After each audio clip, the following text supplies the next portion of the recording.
So sometimes we can overly idealize that, and we forget the spirit behind it and the purpose behind it. We don't translate, we don't contextualize and say, well, how do people think now? What are the opportunities we have now? How does ministry work now? And what we see in church history is, as time went on, as Christianity spread, it became very normal and actually very desirable. It's not right or wrong, but it became very normal, very desirable for churches to have their own houses of worship, to build facilities that were dedicated for ministry.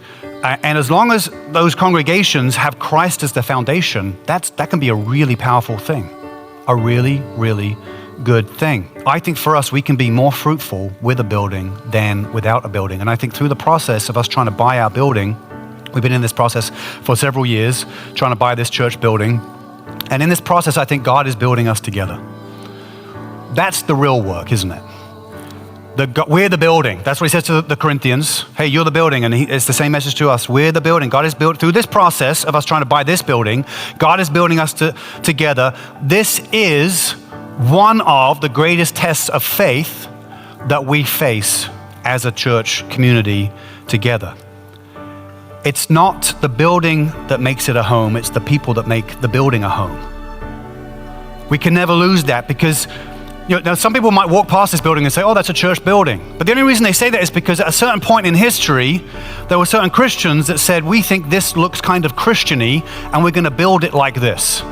And now people today go, oh yeah, those people who thought that looked Christian-y built that like that, therefore it's a Christian building. But that's all kind of meaningless in one sense, because that's just what people thought at the time. What we don't realize is a building like this receives its identity because people had a heart for God, because people belong to God, because people are God's building, are God's house.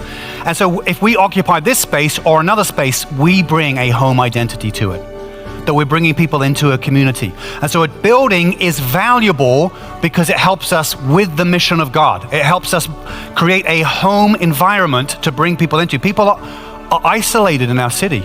People are alone. People are disconnected. People are struggling by themselves. People are struggling with massive addiction to all kinds of things. People are struggling with massive identity issues. There's so much struggle going on. And here we have a house for God, but it only receives its identity as a Christian place because of the people who are the building within it, who make it a home. That's what we're doing here. That's what we're all about at Trinity Church. When you like and subscribe, this video reaches more people.